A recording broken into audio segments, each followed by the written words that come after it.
나이가 들면 몸이 마른다는데 왜 내 몸에선 식은땀이 줄줄 셀까요? 겉은 축축한데 속은 바짝 타들어가는 기분.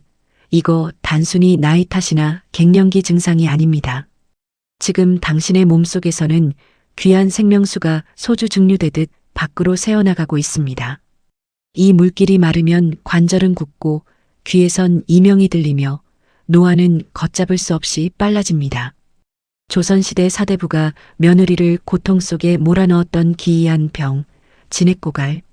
오늘 500년 전 동의보감이 숨겨둔 무병장수의 마지막 열쇠, 내 몸의 물기를 다스리는 비법을 단 한 방울도 남김없이 공개합니다. 여러분의 남은 인생을 결정지을 이 생명수 이야기 지금 시작합니다. 한양 사대부가의 종갓집 며느리 민씨. 그녀는 이름만 대면 누구나 아는 명문가의 안주인이었지만 사실 그녀의 속은 시커멓게 타들어간 숯검댕이나 다름없었습니다. 1년이면 수십 번씩 돌아오는 제사와 손님 맞이, 엄격한 시부모님 봉양에 자식들 뒷바라지까지. 민 씨는 단 한 번도 흐트러진 모습을 보인 적 없는 그야말로 완벽한 조선의 워킹맘이었습니다. 하지만 몸은 마음만큼 단단하지 못했나 봅니다. 큰 제사를 사흘 앞둔 어느 깊은 밤 사건이 터지고 맙니다. 민 씨는 제사상에 올릴 음식을 점검하다가 기이한 현상을 경험합니다. 부엌의 화덕앞도 아닌데 갑자기 가슴 한복판에서 식은땀이 비 오듯 쏟아지기 시작한 겁니다. 얼굴이나 등은 멀쩡한데 유독 심장 주변만 눅눅하게 젖어 들어갔습니다. 닦아내고 또 닦아내도 저고리 가슴팍은 금세 지저분하게 얼룩졌습니다. 이것이 바로 동의보감에서 말하는 심한의 시작이었습니다. 단순히 땀이 나는 게 문제가 아니었습니다. 땀이 한번 쏟아지고 나면 온몸에 진기가 빠져나가는 듯 기력이 쇠해졌고 며칠 뒤에는 더 무서운 증상이 찾아왔습니다. 앉았다 일어날 때마다 무릎 관절이 마른 나무 꺾이듯 뚝뚝 소리를 내며 뻣뻣해진 겁니다.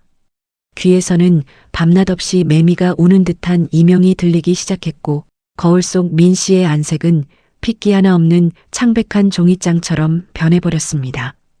참다 못한 가족들이 소문난 의원을 불러 민 씨의 맥을 짚게 했습니다.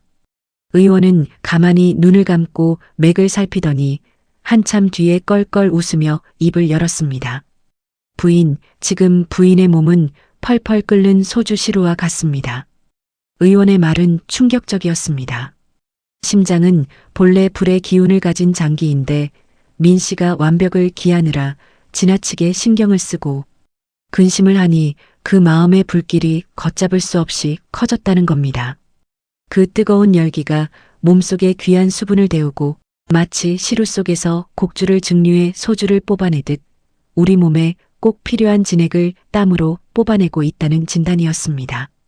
피부를 윤택하게 해야 할 맑은 물질은 가슴에서 헛되이 새어나가고 뼈와 뇌수를 적셔 부드럽게 만들어야 할 진한 기름액은 바짝 말라버린 상태. 이것이 바로 액탈, 즉 생명수가 빠져나가는 병이었습니다. 어르신들, 이 민 씨 부인의 이야기가 과연 옛날 이야기로만 들리시나요? 자식들 키우느라, 집안 일구느라 한평생 마음 졸이며 살아온 우리들의 가슴 속에는 지금도 민 씨 부인처럼 꺼지지 않는 불덩이가 하나씩 들어있을지 모릅니다. 내가 흘리는 그 식은땀이 사실은 내 수명을 갉아먹는 생명수의 눈물이었다면 여러분은 어떻게 하시겠습니까?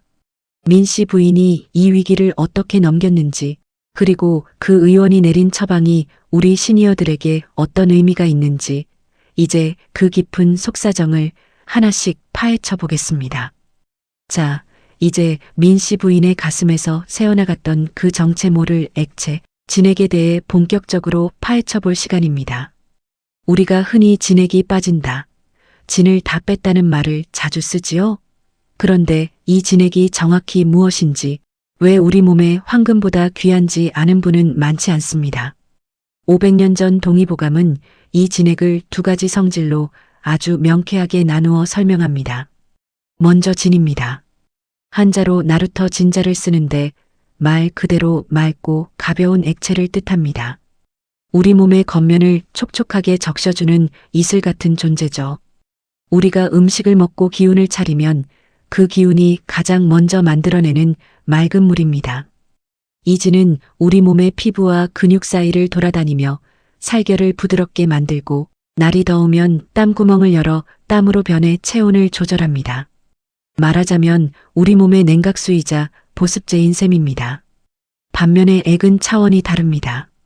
진액할 때 액자는 진액 액자를 쓰는데 이건 훨씬 걸쭉하고 묵직한 액체입니다. 맑은 물이라기보다는 진한 기름에 가깝습니다. 이 액은 피부 겉면이 아니라 우리 몸 아주 깊숙한 곳으로 스며듭니다. 관절 마디마디에 들어가 기름칠해주고 뼛속을 채우며 머릿속 뇌수를 보충해 정신을 맑게 합니다. 또한 안색을 화사하게 빛나게 만드는 원천이기도 하죠. 비유하자면 진이 마당에 뿌리는 시원한 물이라면 액은 기계를 부드럽게 돌리는 고급 엔진오일과 같습니다. 문제는 이 진과 액이 서로 긴밀하게 연결되어 있다는 점입니다. 민 씨 부인처럼 마음의 열 때문에 가슴에서 진이 땀으로 줄줄 새어나가면 어떤 일이 벌어질까요? 겉에서 쓸 물이 부족해지니 우리 몸은 어쩔 수 없이 뼈와 관절 속에 아껴두었던 진한 기름인 액까지 끌어다 쓰기 시작합니다. 그러면 무릎은 뻑뻑해지고 귓속은 영양분이 없어 윙윙 소리가 나며 뇌수가 부족해져 자꾸 깜빡깜빡하게 되는 겁니다. 이것이 바로 노년기에 접어든 우리가 가장 경계해야 할 진액 고갈의 연쇄 반응입니다. 한의학에서는 이를 더 구체적으로 오액이라 하여 5장기가 관리하는 물길로 나눕니다. 간은 눈물을 막고 있어 간이 피로하면 눈이 뻑뻑해집니다. 심장은 땀을 막고 있어 마음이 불안하면 식은땀이 납니다. 비장은 입안에 맑은 침을, 폐는 콧물을, 그리고 우리 생명의 뿌리인 신장은 아주 진하고 깊은 침을 막고 있습니다. 어르신들, 나이가 드니 입안이 자꾸 마르고 혀가 갈라진다고 하시죠? 이건 단순한 갈증이 아닙니다. 우리 몸의 뿌리인 신장과 소화기인 비장의 진액이 바닥나고 있다는 장기들이 보내는 간절한 구조 신호입니다. 윤활유가 다 떨어진 자동차 엔진이 과열되어 눌어붙듯 진액이 마른 우리 몸도 여기저기서 통증과 염증이라는 열을 내뿜게 되는 것이죠. 결국 무병장수의 핵심은 이 진을 헛되이 쏟지 않고 깊숙한 곳에 액을 꽉 채워두는 데 있습니다. 겉은 촉촉하고 속은 꽉 찬 상태, 그것이 바로 건강한 노년의 표본입니다. 그렇다면 내 몸 어디에서 진액이 새고 있는지 부위별 땀을 통해 내 몸이 보내는 경고를 어떻게 읽어야 할까요? 자, 이제 본격적으로 우리 몸이 보내는 SOS 신호를 읽어볼 차례입니다. 어르신들, 혹시 주변에 난 땀이 많아서 건강해라고 말씀하시는 분들 계시죠? 하지만 한의학에서는 땀을 단순히 노폐물이 나가는 과정으로만 보지 않습니다. 땀은 심장의 액체이자 우리 몸의 전기가 밖으로 새어나가는 통로이기도 합니다. 특히 내가 유독 어느 부위에서 땀을 많이 흘리느냐를 보면 지금 내 몸 어디에 불이 났고 어디가 메말라가는지 정확히 알 수 있습니다. 의원이 민 씨 부인에게 말했던 시루 속 소주 이야기를 기억하시나요? 우리 몸속의 습한 기운과 마음의 열기가 만나면 습열이라는 것이 생기는데 이것이 마치 불 위에 올려진 시루처럼 진액을 증기로 만들어 밖으로 밀어냅니다. 그 증기가 맺히는 자리가 바로 여러분의 약한 고리입니다. 가장 먼저 살펴볼 곳은 바로 머리입니다. 이를 머리 두 자를 써서 두안이라고 부릅니다. 유독 밥을 먹을 때 머리에서만 땀이 비 오듯 쏟아지거나 가만히 있어도 머리카락이 젖을 정도로 땀이 나는 분들이 계시죠? 이것은 우리 몸의 양기가 머리 위로 너무 치밀어 올랐을 때 나타나는 증상입니다. 머리는 모든 양기가 모이는 곳인데 아래쪽 기운이 허해지면 이 양기가 위로 붕 뜨면서 열을 만들어냅니다. 혹은 피가 부족한 혈증이 있을 때도 머리땀이 심해지는데 이런 분들은 평소 어지럼증을 느끼거나 건망증이 심해지는 경우가 많으니 내 몸의 진액이 뇌수를 제대로 채우지 못하고 있는 건 아닌지 꼭 의심해 보셔야 합니다. 두 번째는 민 씨 부인이 겪었던 가슴땀, 즉 심한입니다. 이건 정말 시니어분들이 귀를 기울이셔야 합니다. 다른 곳은 보송보송한데 유독 가슴 한복판, 명치 부근만 축축하게 젖는 분들 계시죠? 동의보감에서는 이를 지나친 생각과 근심 때문이라고 단언합니다. 심장은 우리 몸의 군주와 같고 정신이 머무는 집입니다. 그런데 자식 걱정, 노후 걱정, 혹은 민 씨 부인처럼 완벽하게 살아야 한다는 강박이 심장을 옥죄면 심장에 불이 납니다. 그 불길이 심장 주변의 진액을 녹여 밖으로 내보내는 것이 바로 가슴땀입니다. 가슴땀이 잦아지면 가슴이 두근거리고 잠을 설쳐 결국 심장 기능 자체가 약해질 수 있습니다. 세 번째는 손발땀입니다. 긴장했을 때 나는 땀이 아니라 평소에도 손바닥과 발바닥이 축축한 분들이 계시죠? 한의학에서는 이를 위장에 열이 몰린 양명증으로 봅니다. 우리 몸의 소화기관인 위장에 열이 가득 차서 그 열기가 사지로 뻗어나가는 것이죠. 이런 분들은 대개 성격이 급하거나 평소 소화가 잘 안 되고 배에 가스가 자주 차는 특징이 있습니다. 손발땀을 방치하면 몸속 진액이 소화기를 통해 계속 새어나가기 때문에 기력이 금방 소진됩니다. 자, 이제 여러분도 한번 체크해 보세요. 나는 밤에 잘 때만 몰래 땀이 나는 도둑땀 도안이 있는가? 가만히 있어도 낮에 줄줄 흐르는 자안이 있는가?